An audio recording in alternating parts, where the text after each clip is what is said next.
Show me a person who has never made a mistake, and I'll show you someone who has never achieved much.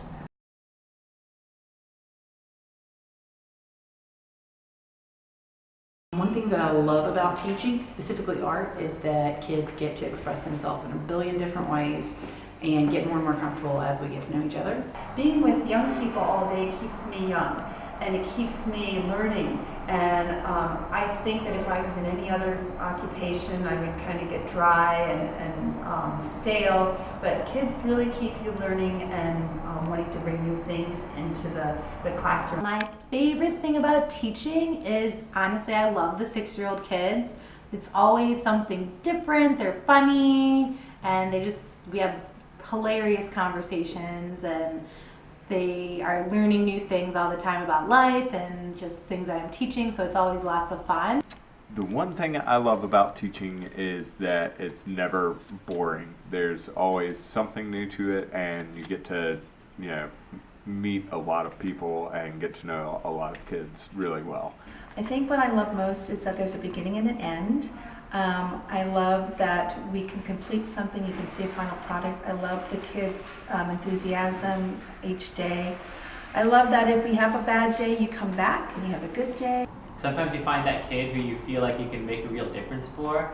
For example, one of them's coming to mind where music is his way out. He's not very academic, but if he excels at music, he can really make something of himself. I have practiced motivating a wide variety of students in a number of ways, and I think that it is challenging and worthwhile when you see a student that is unmotivated and you are able to get them to be motivated to learn in your subject area.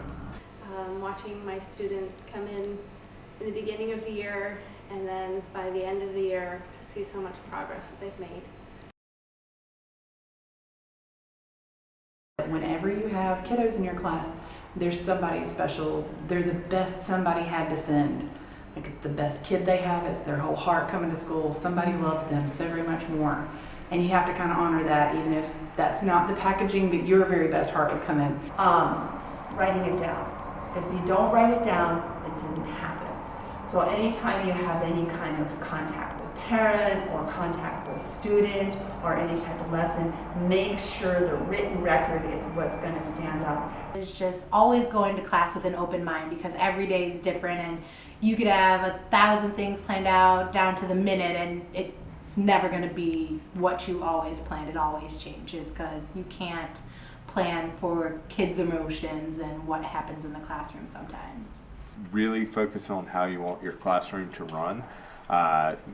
It's very exciting to teach content, but more important than that, you have to teach students how to interact with one another in your classroom, or you'll never get to teach content. Want to start over? No. The best advice I would give a new teacher is the advice that I was given my first year of teaching, and it was it's the 3 P's.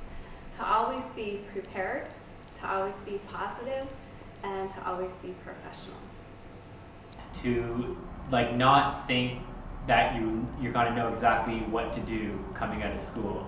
Just like anything, it takes a while to figure it out, and to figure out who you are as a teacher and what your teaching style is. So it's a process. Your first year is going to be awful. just know that.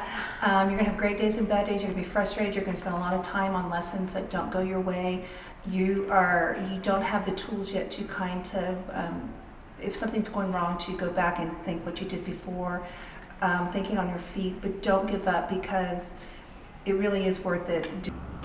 Pretty simple. It would be to love what you do, and you'll be good at it.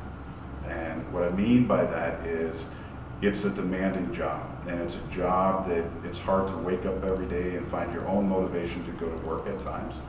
And so if you're mindful that you love what you do and you got into it for some higher purpose than just making money, there's a purpose behind what you're doing, and you find that passion and that love for what you do, you will be good at it.